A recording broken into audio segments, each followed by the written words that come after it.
Hello everyone, welcome back to urban education hub. Exercise 3.1 का question number 6 कर लेते हैं। Given the linear equation 2x, ये पहला इक्वेशन मैं यहाँ पे लिख देती हूँ 2x ये plus 3y minus 8 equals to 0। Write another linear equation in true variables such that geometrical representation of the pair is so formed। मतलब क्या हमें पहला इक्वेशन दिया है, आपको सेकंड ऑब्टेन करना है जिसमें आपको कंडीशन दी है कि जो इक्वेशन आप बनाओगे वो सबसे पहले क्या होना चाहिए, इंटरसेक्टिंग लाइंस उसका सॉल्यूशन आना चाहिए, दूसरा पैरेलल लाइंस आना चाहिए और तीसरा कोइंसिडेंट लाइन आना चाहिए। ठीक है, अब हमें सबसे पहले कंडीशंस पता है। ठीक है, तो हम क्या कर लेंगे, यहाँ पे हमें चाहिए A2, उसके बाद में हमें क्या चाहिए, सबसे पहले हम ये A1 अपॉन A2, उसके बाद में यहाँ पे B1 और ये B2, उसके बाद में यहाँ पे क्या करेंगे हम C1 इक्वल्स टू और C2 इक्वल्स टू। ठीक है, ये तो हमें पता है कितना है, 2 है, उसके बाद में ये 3 है और ये -8 है। हमें क्या करना है, सबसे पहले हम किसके लिए ऑब्टेन करेंगे, ये इंटरसेक्टिंग लाइंस के लिए। इंटरसेक्टिंग लाइंस के लिए आपके लिए कंडीशन क्या होती है, इंटरसेक्टिंग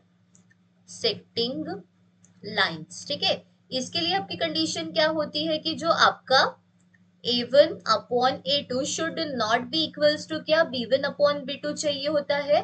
ठीक है, ये तो हम क्या करेंगे, यहाँ पे 2 है तो यहाँ पे हम कोई भी नॉर्मल नंबर ले सकते हैं। सपोज मैं यहाँ पे अगर 5 लेती हूँ, ठीक है, और यहाँ पे कौन सा 3 या फिर 2 ले लेती हूँ, तो हमारा जो ये इक्वेशन बनेगा वो आपका सेम आएगा क्या, नहीं आएगा। मतलब ये कितना हो जाएगा, A1 upon A2 equals to कितना है आपका, ये 2/5 आ जाता है, और दूसरा B1 अपॉन B2 ये कितना आ जाता है, 3/2। तो देयरफॉर ये क्या हो जाता है, A1 upon A2 is not equals to B1 upon B2। मतलब हमारा जो इक्वेशन है सेकंड क्या होगा, ये यहाँ पे हम डाल देते हैं, ये 5 है आपका।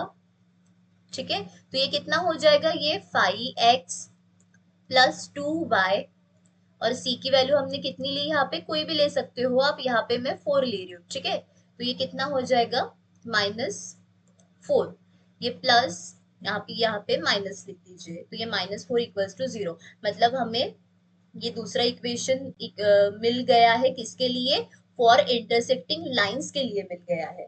अब हम किसके लिए निकालेंगे, पैरेलल लाइन। पैरेलल लाइन के लिए कंडीशन क्या थी हमारी, पैरेलल लाइंस। ठीक है, यहाँ पे क्या होना चाहिए था कि A1 upon A2 is equals to B1 upon B2 but should not equals to C1 upon C2। मतलब C1 और C2 की वैल्यू हमें सेम नहीं चाहिए।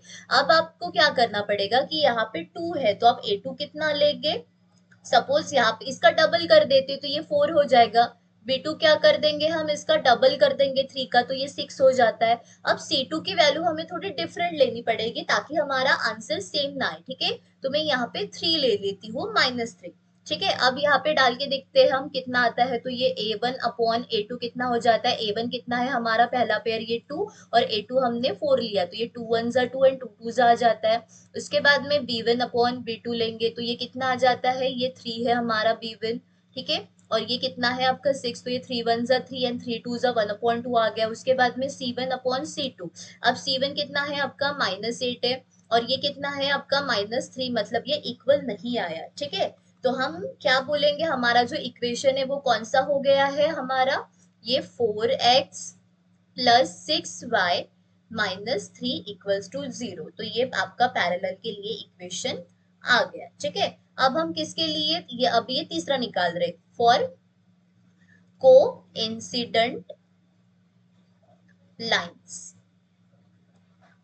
कोइंसिडेंट लाइंस के लिए अभी निकालना है, तो हमें क्या चाहिए, कोइंसिडेंट मतलब infinitely many solution, A1 upon A2, उसके बाद में B1 upon B2 equals to C1 upon C2, मतलब इनफाइनाइटली मेनी सॉल्यूशंस होते हैं। ठीक है, मतलब वैल्यू हमें सबका आंसर सेम चाहिए। यहाँ पे देख सकते हैं 1/2 आया, 1/2 आया, मतलब हमें यहाँ पे 8 का मल्टीपल लेना पड़ेगा। मतलब A1 की वैल्यू क्या लेंगे हम यहाँ पे, सॉरी A2 की वैल्यू क्या लेंगे, यहाँ पे 4 लेंगे, उसके बाद में B2 की वैल्यू हम यहाँ पे 6 लेंगे, और C2 की वैल्यू कितनी लेंगे, 8 का मल्टीपल कितना होता है, -16। तो हमारा ये सॉल्यूशन आपको मिल जाएगा। ठीक है, आप यहाँ पे करके भी देख सकते हो, A1 अपॉन A2 मतलब कितना, A1 आपका 2 है, और ये 4 2 1 2 एंड 2 2 4। उसके बाद में B1 अपॉन B2 तो ये कितना हो जाता है, ये 3 है आपका और ये 6 आ जाता है, 3 वन जा 3, 3 टू जा 6, 1/2 आ गया। उसके बाद में C1/C2 मतलब -8 डिवाइडेड बाय -16, तो 8 वन जा 8, 8 टू जा 16, ये 1/2 1/2 1/2 आपका सेम आ गया। मतलब इक्वेशन क्या हो गया आपका, ये देखिए 4x प्लस 6y माइनस कितना 16 इक्वल्स टू 0, ये आपका कोइंसिडेंट लाइन का सॉल्यूशन आ गया, इक्वेशन आ गया। ठीक है, तो आपको तीनों इक्वेशन मिल गए फॉर, ये सबसे पहले इंटरसेक्टिंग लाइन के लिए जहां पे हमने तीनों अलग लिए। उसके बाद में यहाँ पे फॉर पैरेलल लाइन हमने पहले दो सिमिलर लिए, कांस्टेंट टर्म डिफरेंटली, और यहाँ पे हमने सीधा मल्टीपल कर दिया। ठीक है,